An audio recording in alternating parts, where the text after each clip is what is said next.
SCORE Northeast Wisconsin and WHBY are pleased to bring you Biztalk, a chance for you to hear from entrepreneurs and professionals as they share their experiences. From starting to sustaining growth, learn the skills needed for your business to be successful. If you miss anything, you can catch the Biztalk podcast at score.org/Northeast Wisconsin. And now from the Myron Construction Studio, it's Biztalk on WHBY.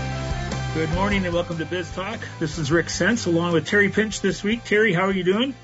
I'm doing fantastic. It's a beautiful July weekend, and I hope everybody had a great 4th of July yesterday.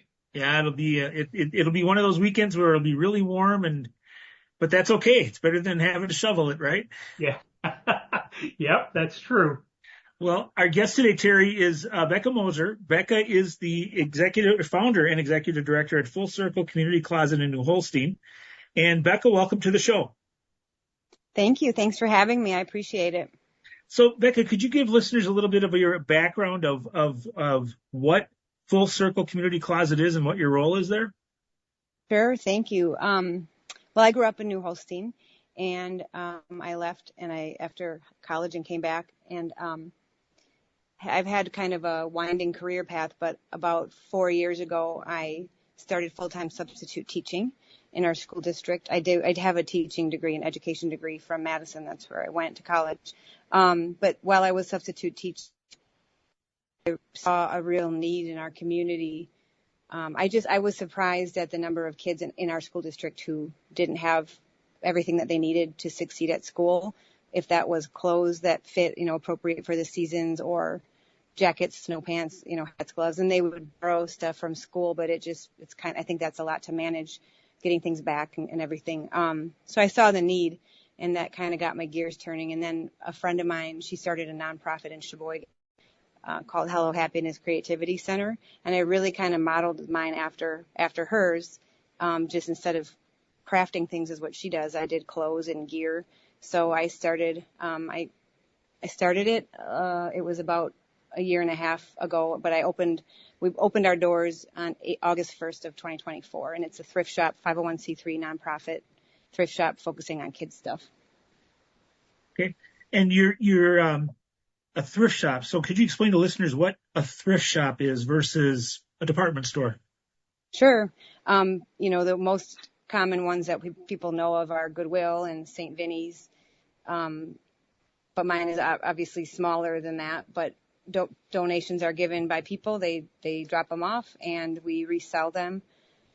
I keep my prices very affordable intentionally, but it's used goods, but I'm also very picky. So nothing goes on my shelves that has any kind of stains or tears or holes, and I check buttons and zippers.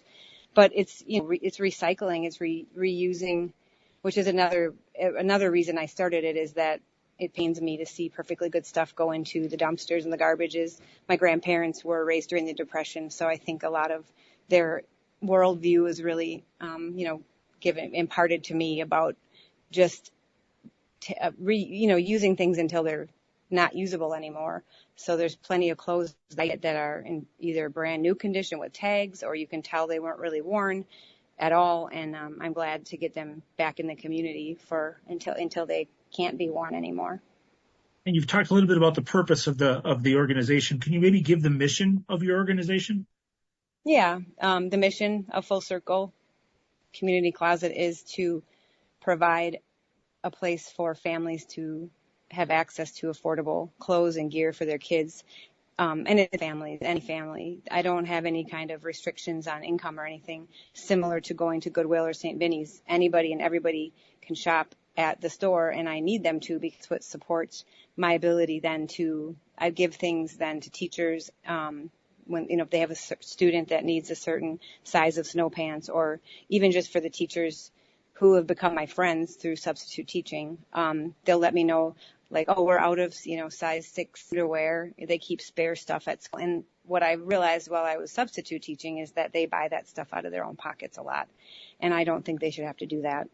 So if I get donations of socks and underwear and basic things like that, I might not sell them. I kind of save the nicest stuff to resell. But I keep those things in the back, and then I can put together like a care package of whatever they need and get that to them. So people shopping at my store is what allows me then to have the flexibility to give those things away. And that's why I'm a nonprofit. You said you are a nonprofit, so there's a structure there, a board possibly. Could you maybe give listeners Yes. an idea of what your organization backing is? Yep. I have a board of directors. I have a president and secretary, treasurer, 2 other members. And so they have to meet once a year per the bylaws, but we had to set up bylaws, and we do have meetings when we need to address things that are going on, but really they allow me as the executive director. I have a responsibility for the day-to-day operations, make all of the decisions, and have full authority over how things are run. But I am governed by a board of directors, and I'm the executive director. Okay. So give listeners an idea of what they could expect if they came down and walked into your store. Well, excitingly, we just moved. Just this past week, we moved exactly 1 block east. So luckily not a longer commute, a little bit longer commute for me, about 5 seconds longer. So our address is now 2014 Wisconsin Avenue. So people will say, "Oh, did you get a bigger shop?" Because they know you never need things. So once you say that you accept donations, you get donations. A lot of people, like even myself included, carry around bags of stuff in their trunk a lot because they're going to take it to like Goodwill or St. Vinny's, and then don't ever get the time. So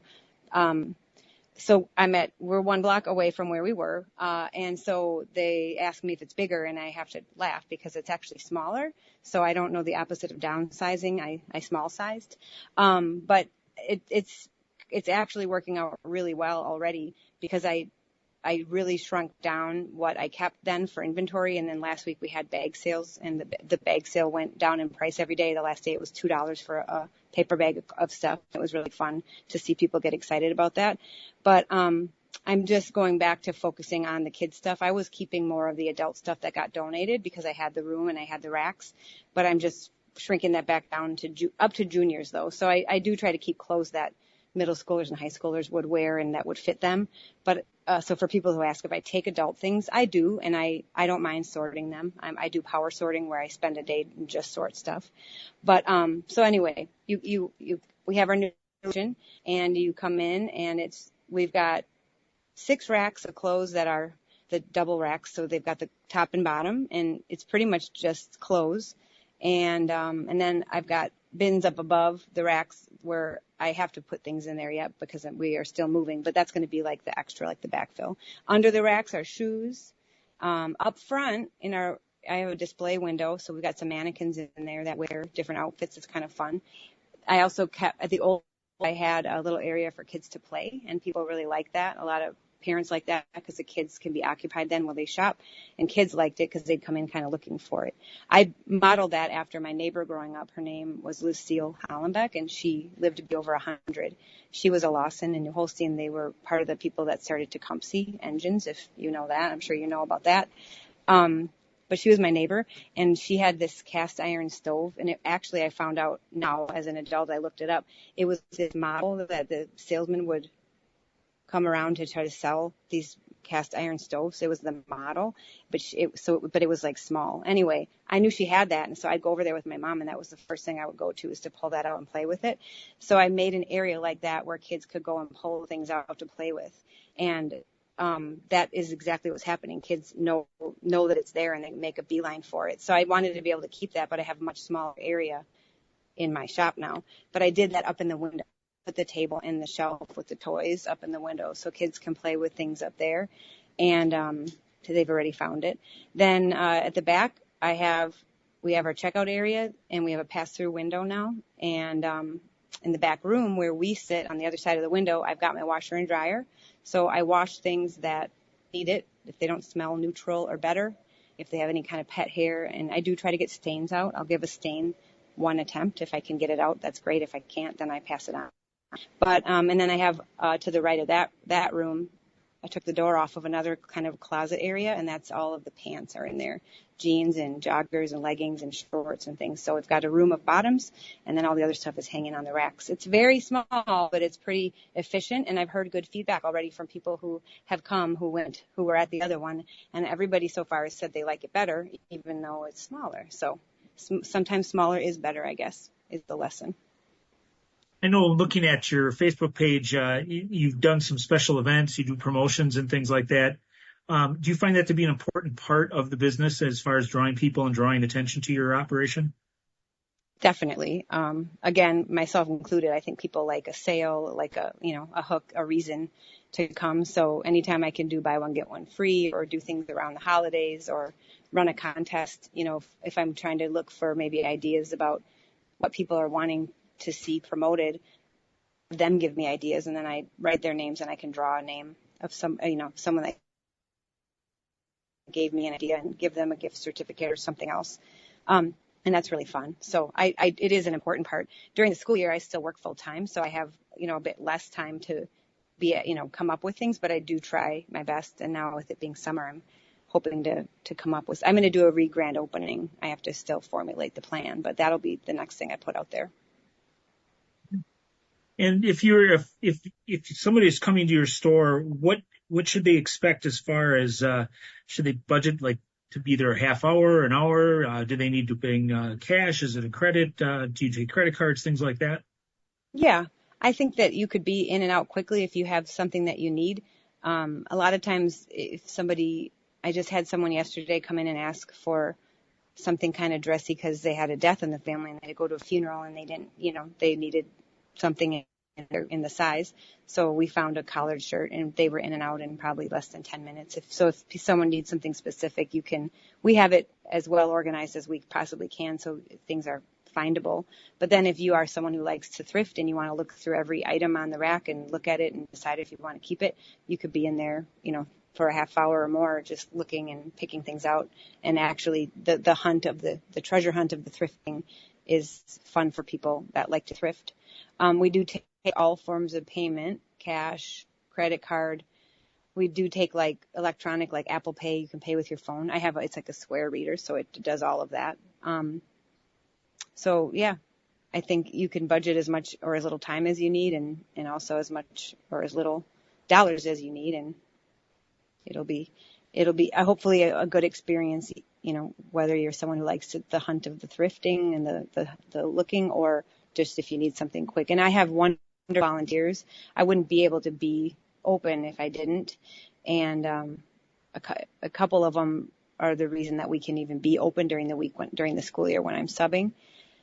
And they've been there since the beginning, and I'm really grateful for that. So they're very helpful and friendly. They greet people when they come in and ask if they need help finding anything. And I've given them the lay of the new land now with the move and gone through anything that's changed. So, yeah. If someone wants to make a donation, do they just show up with a donation? Do they need to get a hold of you ahead of time? How does that work? Either way, if it's a lot at once, I don't have a lot of extra room to take in a lot at one time. So if they message our Facebook page, which is just under Full Circle Community Closet, you should be able to find that. Or our email, you can email us, fullcirclecloset@gmail.com. I check all of that every day, so we can make arrangements to meet. I have an offsite storage unit. We can take their things at once, so I have a place to hold it. Otherwise, though, if they just have a bag or two, they can come in when we're open and drop those off right there at the shop. I can't really take big things anymore. At one point, I tried to. If I had the room in the storage unit, I would take bigger toys and strollers and things. I don't really have space for the big things anymore, but clothes and weather gear, rain jackets and regular jackets, snow pants, boots, rain boots, all that stuff. That's what we need. Pajamas, all stuff that kids go through. All right, we are at the point where we're going to take our first break. You're listening to Biztalk with Score on WHBY, and we'll be right back with Becca right after these messages.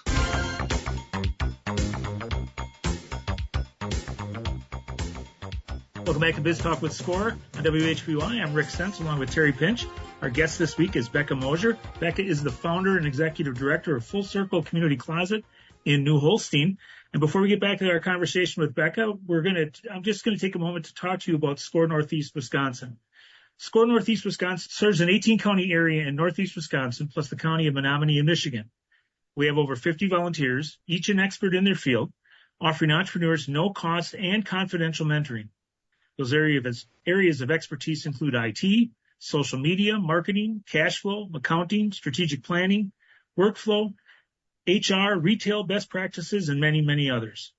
In order to register for a no-cost confidential mentoring session and or to learn more about SCORE Northeast Wisconsin, please visit our website at score.org/Northeast Wisconsin. You can learn more about how the SCORE chapter can assist you with starting and or growing your business, and you can complete an application for a mentoring session. Simply complete the online form and submit it to SCORE. Within a few days, a SCORE mentor will be contacting you to set up a meeting.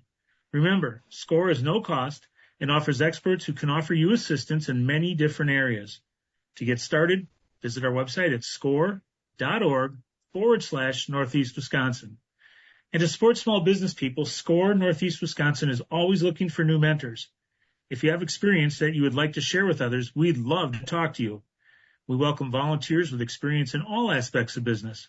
Small business owners need your help, and your experience can make a real difference to their success. Go to score.org/Northeast Wisconsin, click on the volunteer button, and fill out the short application, and we'll get back to you to explain more. So thanks again for joining us on Biztalk, and now, Terry, I'll turn the show over to you. All right, and we're back talking to Becca Mosier, the founder and executive director of Full Circle Community Closet in New Holstein. And so, Becca, you had talked in the first segment a little bit about you were a full-time substitute teacher. Now you've added a store that has a lot of hours, and you've got a family as well. So how do you balance your time now? How do you make sure you're spending your time in the right places? Yeah. So I did kind of corporate. I went to college to be a teacher, and I did it for a year in Chicago, actually. And then I realized pretty quick that it's not what I wanted to do full time then. So then I went into the corporate America track. So I did 9-to-5 jobs for over 15 years. And then I got burned out of that. So going to subbing was already a step toward work-life balance for me that was really beneficial for my life, because my kids are in school and I only sub in our school district, and I do work every day because I'm not too picky about, I'll pick up pretty much any job, 4K through seniors in high school. But, the day is 8 a.m. to 3 o'clock, 2 o'clock on Wednesdays, we have early release. And so that's a, 6-hour day, 7-hour day. And because I'm subbing, all the plans are done and there, and I'm just executing the plan. It's kind of ideal for me, because I have the teaching. I do understand how it all works, but then I'm not having to do the prepping and the planning and all of that. And so then when they do have prep time during the day, I have time then to do things, my stuff that I have to do for the shop. So it already kind of lended itself, just because it's a shorter work day, to a work-life balance. And then with school ending at 3, I kind of built the shop around the idea that I could be open after school. I'm not really fortunate to have some volunteers step up and say that they would want to help me, and so they're open during the day to be able to have more hours during the week. But my kids being in school is nice too, because then when I sub at their school, I get to see them throughout the day. So I already sort of feel like that just sort of set it up to be able to have the balance. Okay. So with the people that are helping, are they volunteers? They are. I fully volunteer based, and very, very grateful for that. They're retired or semi-retired mostly, and have time during the day and are willing to give that to me, which I'm and to the shop, I should say, because really the shop is its own entity. I don't take it as it for me. It's for the community and for Full Circle, and because they believe in the mission too. So I'm super grateful for that. So as a teacher, it was how you saw the need among students. Is this something that's pretty common, really, then? Is this need for students to get additional items? Yeah, I mean, New Holstein is pretty rural, and I think I'd been away from it for enough time. And my parents were small business owners when I was growing up. We definitely weren't wealthy, but they worked really hard for what we had, but we never went to bed hungry. I always had the right kind of clothes and the right stuff for the weather and all of that. And I think, that's how I am now. I'm pretty middle class. I think people that have what they need, kind of, we go through life, and if you don't work in a school, you don't see the wide range of kids and the lives that they have. You don't realize it. I think that I speak for myself. So my eyes were just really opened when I started subbing and just really saw my small town of 3,000 people. There's a healthy amount of kids that really just didn't have what they needed. And I saw that the teachers were filling in those gaps with their own money for snacks and for clothes and things like that. So I wanted to do something to help offset that for them, because they really have become my friends. And I don't think anybody, should be supporting other people with their own money necessarily, but I understand why they do it. And I think that would spend some time in a school, maybe who hasn't been in school since they were in school, or if their kids are in school, but they're comfortable, you don't realize how many people really aren't. Okay. And so is this something that's actually made your substitute teaching even better, that you enjoyed even more because of this shop as well and the way you can help? Oh, definitely. And it's really fulfilling. And I also love the kids that come in with their parents and they just light up when they see that it's me, because they know me, because I'm going into my 5th year of subbing. So the kids who were in 4K when I started subbing, they're now going into, I think, that'd be 2nd or 3rd grade. So it's like being a substitute teacher, a full-time one, is really special, because I feel really lucky. I get to see kids the whole time through school as they grow up, where if you're always a 3rd grade teacher, you see those 3rd graders for the year, and then that's it. And then now 3rd graders, where I feel really lucky that I get to really see kids as they grow up. But when a kid walks in and sees it's me and they're like, "Oh, Mrs. Mosier," like, it's just really special that it kind of crosses over, and it's a nice feeling. It's a community, and I'm proud of that. Okay. So we're at the point where we are going to take our second break. You are listening to Biztalk with Score on WHBY, and we're talking to Becca Mosier, the founder and executive director of Full Circle Community Closet. We'll be right back after these messages.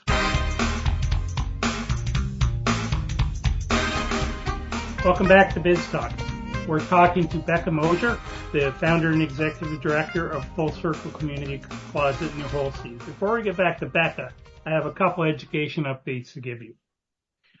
If you go to our website, score.org/Northeast Wisconsin, and click on the workshops and events tabs, you'll find various listings of different events and activities, many webinars, a couple oncoming live events, and those sort of things.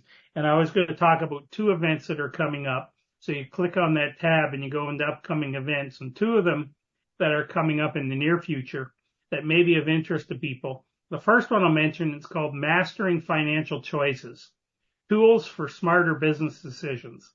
It's on July 8th at 12 o'clock, and that one is free. And you go in there and you can sign up and learn more about how you make financial decisions when you're running a business. So something that should be of interest to people. And the other one is on July 15th, and it's called Loans, Grants, and Other Funding Options for Small Business. And this one actually has a $25 fee.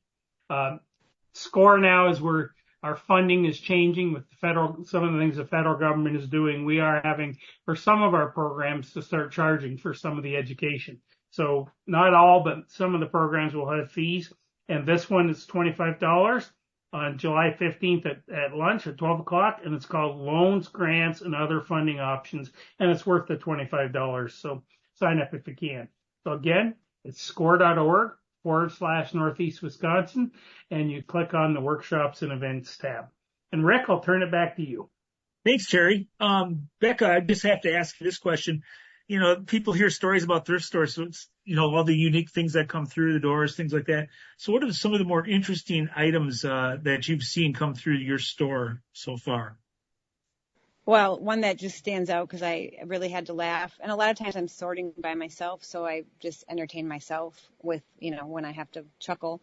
But I got a box and it really seemed like someone had just like dumped out the contents of their car. Like maybe they got a new car. I don't know what it was, but it was like all the stuff that you'd have in your car, just random items, that really I didn't have a purpose for. So I do pass through things then to other nonprofits. I try to stay away from the bigger ones because I know they get a lot. So I try to support some of the, the smaller thrift shops and things and groups. But anyway, it made me laugh because it was like, I kind of wondered, did they grab the wrong box out of their trunk? Like, was this like their car items that are they going to be looking for?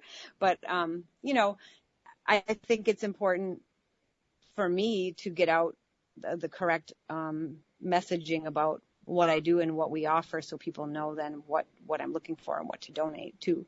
But I don't get a lot of really weird stuff because I don't really take like household goods and things. One of the coolest things I got was a big donation of vintage stuff, and there was a couple boxes of toys, and they were like straight out of the 80s, my decade, my childhood. And I do have a day shop for Full Circle, so I'm registered there as the nonprofit, so none of it benefits me financially. But when I say I post on eBay, I want to make sure that I make that clear. It's a Full Circle eBay shop, and so I'll put that helped through the winter when it was a little bit slower after Christmas. Business was just slower. I think it is across the board for retail. It was a nice secondary income, so I put things on there like that, like vintage things that. And I've gotten better at having an eye for what kind of has value. But I got that box of vintage stuff was really cool. And I like vintage clothes too for that same reason. Just like you can tell that the tag, but the tags are the older stuff, and it's just kind of fun to reminisce. I like old stuff, vintage stuff. So that's fun. And you mentioned the eBay store. Can you talk to listeners a little bit about some of the things you have out there besides the games and stuff that you mentioned? Yeah. There was this clothing brand that I really liked. I got introduced to it when my kids were little. It's called Nargi. It's a South African clothing brand, and it's not around anymore. They went bankrupt, but there used to be stores in the United States. Because of that, I started buying that secondary market because they went out of business, and I just liked it. It's just the clothing line. It's cute. And I tend to hyper focus on something. If I really like it, then I go all in. And I bought a lot of it over the years. And then in that community, I made some friends with other moms that like that clothes too. And there's like a Facebook group. So one of those women sent me this bag of Brighton jewelry, which is this kind of collectible jewelry that people, it's kind of like LuLaRoe leggings, how they were like people would, if you liked them and collected them, they would look for them. So Brighton jewelry isn't going to necessarily do anything at my shop. That's not the market for it. So I put all of this Brighton jewelry on my eBay shop. And when I finally had the time to post it at the school year when things kind of calmed down, but that's been really selling really well. People bidding on it and the value, the price of it, it really was very much worth my time to take the pictures and post it and everything. And sometimes I want people in our community to be able to buy like North Face and Nike and these higher end brand names from my shop affordably. But what I don't want is for people to buy it from me for a couple $dollars and then go and sell it themselves for a higher price out there on eBay. So I'm picky about that. Like if I can get something $40 for a pair of Nike shoes or something, and someone donated them, I do have a sign up at my shop saying that I have the discretion of how I'm going to sell things and post them, or where I'm going to sell them for that reason. It's because I think if I could get 40 for the shop to run the shop, that's great. And so I don't do it for everything though. Obviously, I want people to get a good deal on good stuff too.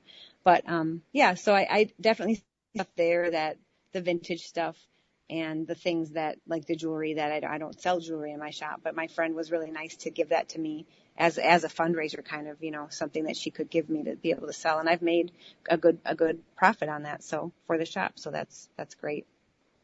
You talk about how it's your responsibility to educate people on that. Could you talk a little bit about how you actually do that, getting the word out about how thrift works? What's the philosophy behind what you do for the community? So like when you're pricing and things like that, how your overall business model is beyond the normal business model because it's so focused on returning back and giving back to the community. Yeah. Well, and when you asked about the mission, I should have remembered that I did summarize my mission in a more concise way, which is it's three prongs: accessibility, affordability, sustainability, because those are the pillars of thrifting in general, and specifically my mission for my accessibility, that people have access to affordable things. Our kids grow all the time. All of a sudden their pants are too short, or their jackets, they can't zip up their stuff or whatever. And we live in a culture that has become everything is so disposable, and but definitely not cheaper, right? It's all still getting more expensive, but even the quality, I feel like, of stuff has declined over the years, and yet the prices have gone up, and I think we're all living that pinch. So just to have a place to go, and if you all of a sudden you realize my kids' pants don't fit, and I'm able to offer that then locally, instead of people having to drive a half hour or order it online and get it from, somewhere else where you don't even really know the quality necessarily. And then affordability, obviously. When I moved, I revamped my pricing, and I made everything actually cheaper, which again is counterintuitive. But I've learned a lot in the last year of being open. I learned what felt like the right prices and what felt like not the right prices. So I really try to simplify things too for my volunteers.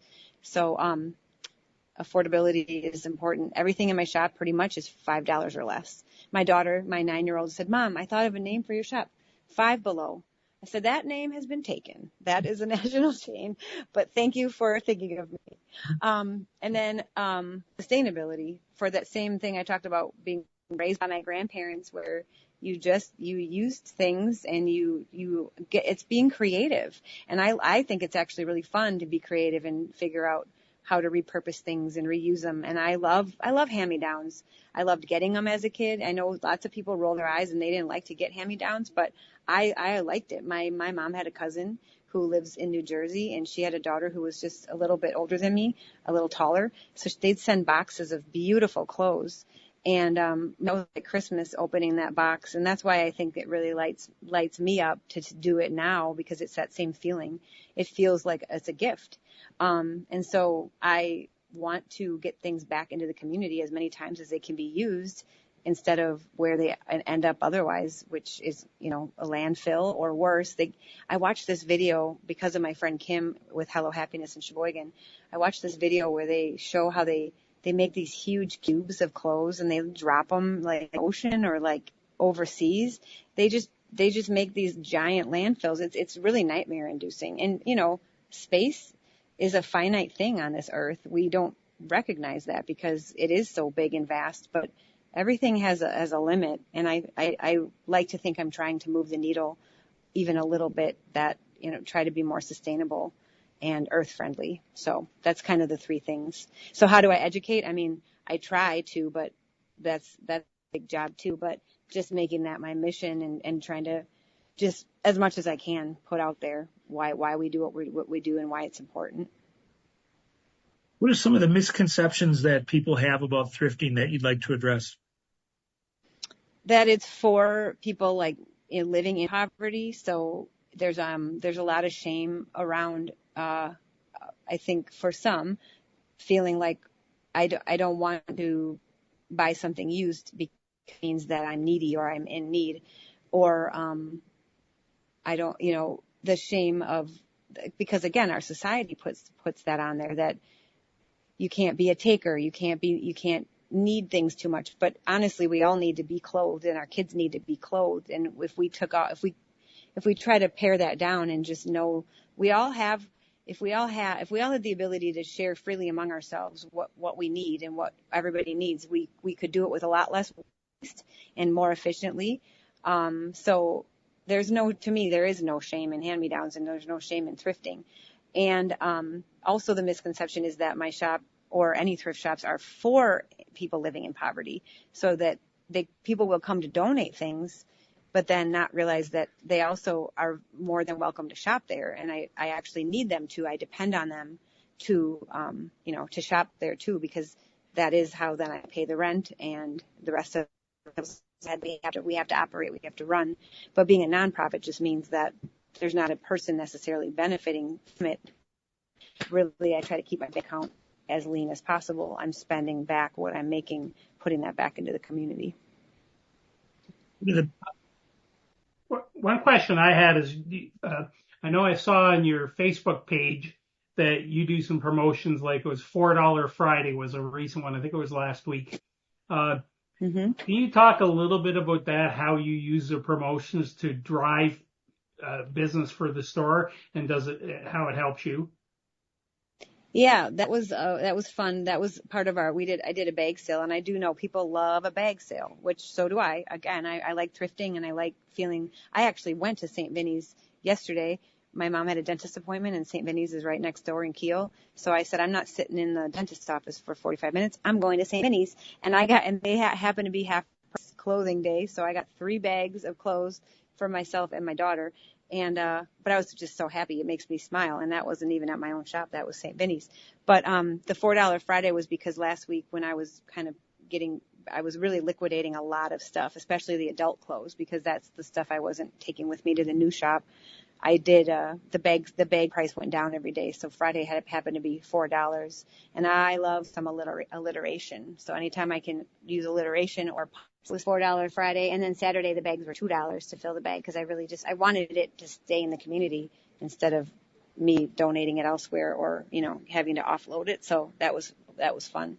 But yeah, promotions are important, and the marketing element and the stuff I do that's why it's nice to have the volunteers too, because even now, like in the summer, right now I have a volunteer there because I'm doing this, and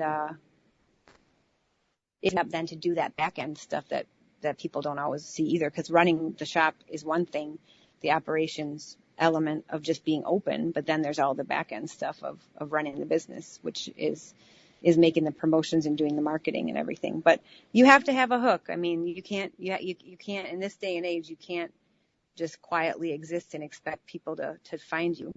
I feel like every time I did a prom motion for prom season, and I took in donations of prom dresses, and people that bought a prom dress or donated one got an entry, and then I reached out to the local businesses, and I got so many gift cards from the local businesses, and I made 2 really big baskets that had all these gift cards in them, and it was hundreds of dollars. It was amazing. Picked a winner from each category, and that just getting the word, that just gets people talking, and that's really the fun stuff to do. I like to be able to do something that's a sale, like a buy one get one free, or in like last February we did anything red was half price for Valentine's Day, and in March I did green. Anything green was half price. There's an element of it that's then fun for people, like a kind of like a scavenger hunt. Becca, what are the biggest challenges that you face with the thrift store? Well, being right now the only person who sorts the stuff, definitely it tends to pile up, and then I have to spend a day kind of digging out, because time is a challenge. So I think one of my board members was helping me with the move, and she said, "Do you remember?" She laughed because she was helping me with the liquidation of all the extra stuff that we weren't taking with us to the new shop, and she just was like, "Do you remember in the beginning when you were that you'd get enough donations? It's quite the opposite." And I don't ever want to turn people away, because again, like I said, I think I'm a borderline hoarder, but I work against it. But because I think of how I was raised, I don't want to get rid of perfectly good things. I'm one of those people that's like, that's a good box, I'm going to save that box. It's like, I don't know how many boxes does a person have to have on hand in case they have to send something out or box something up. So I have to work against that. But so with other people's, I don't say no, and so I end up with extra. So I've been parking out in my driveway this summer in my garage. My garage space is stuff that I'm still sorting through. I try to keep my husband's side clear, at least, so he can park in the garage like a grown up. But just the juggling of the different hats I wear in the community and time. But I think that the challenges definitely are much fewer than the wins and the the accomplishments and the pride that I feel in what we've built and what we'll continue to build. The move, I think, came at a really good time because it helped me to pare down and liquidate and refocus on what the purpose of it all is. And I really do feel a sense of peace and, just much less, I feel when I'm at the new shop now, it just feels much more manageable, more tame, I think. And I think that's going to be good for us. Okay. We are at the point where we are going to take our third break and final break. You're listening to Biz Talk with Score on WHBY, and we'll be right back after these messages. Welcome back. I would like to thank the sponsors and donors who bring Biz Talk with Score to you each weekend. We couldn't present Biz Talk without their generous support. Thank you to Hailing & Associates. Hailing & Associates helps small businesses and individuals not just prepare tax returns, but planning ahead. A collaborative approach that helps you minimize taxes for this year and beyond. Hailing & Associates, personal connection, positive results. Thank you to Johnson Financial Group. Wherever you are in your life or the life of your business, Johnson Financial Group works to understand your goals and matches the banking and wealth services needed to help you complete your mission. Thanks to the Business News for promoting our program in the business newspaper serving Northeast Wisconsin. The paper is delivered bi-weekly and contains relevant, useful information about the business community in this region. We would also like to recognize the David L. and Rita E. Nelson Fund within the Community Foundation for the Fox Valley region for their generous donation in support of Biz Talk and Score Northeast Wisconsin. Okay, we'll turn back now to our guest, Becca Mosier, for the final time. And Becca, again, is the founder and executive director of Full Circle Community Closet. So, Becca, before we go through the last few questions, can you let people know how they can find out about you and your business? Yeah. We do have a website, which is www.fullcirclecommunitycloset.com. And I do update that, with our hours. So our hours have leveled out, but they are subject to change depending on volunteer availability. This summer, they are Tuesday through Friday, 10 to 3, and Saturdays, 9 to 1. Pretty much always we're open Saturdays, 9 to 1, because if I don't have a volunteer, then I cover those myself. And then during the week, during the school year is when sometimes we might not be open on a day if I don't have a volunteer. So I make sure the website's updated, and so is our Facebook page. So we do have a Facebook page. That's probably where I'm the most active. That's just because of ease, because it's just the platform that I'm really the most comfortable with and the one I use the most. So we have a Facebook page, Full Circle Community Closet. And that also I update on Sundays, usually Sunday evening, I update with the hours for the week and then any promotions and things that we have going on. And then we do have an email, fullcirclecloset@gmail.com, and a phone number, 920-827-6244. That way, if anybody does have a donation or a question or wondering if we're open, those are all the different ways that they can find that out. Okay. So tell us, what have you learned from this whole journey that you've taken over the last 12 to 18 months? Well, I learned a lot about, running a business. I had never done that. So just a lot of the back end stuff that I mentioned before, even just having to file things and all the stuff I don't currently have an accounting firm. So staying on top of all of that. So just learning how to even run a business has been big. And then I really did learn, I think, what people are coming in to buy and what sells and what doesn't sell. And the stuff that sells the most was the stuff on the racks that I kept, the 6 racks that match. So that's why I kept those and those sizes and things. The things that are hanging, I think it's the stuff you can see is people buy the most of. So if it's tucked away too much, people aren't probably going to dig too much for it. So I tried to keep, that's what the new shop, what I kept was the things that were the most popular that sold for the past year. Okay. And so as we head into this last minute, could you just tell us quickly, would you do this again? I definitely would. And I think I'm happy. I'm just really happy with the community that we've built and the repeat customers one thing I wanted to say is grandparents are welcome. And I get a lot of grandparents shopping for their grandkids. And so you don't have to have little kids to be a full circle customer. Okay. All kinds of different people, yes, for backup clothes and all of that. So anybody. Okay. Well, Becca, thank you very much. It's been great having you on as a guest. You've got a really nice business there and very helpful for the community. For our listeners, you've been listening to Biztalk with Score on WHBY. You can also find our episodes on our website, score.org/Northeast Wisconsin, or you can go to one of your favorite podcatchers like iTunes or Spotify or TuneIn, and you'll find the show. And this one will be on there next Wednesday. So thank you, everybody. It's been a great show, and we'll be talking to you next week. Have a good week. Thank you.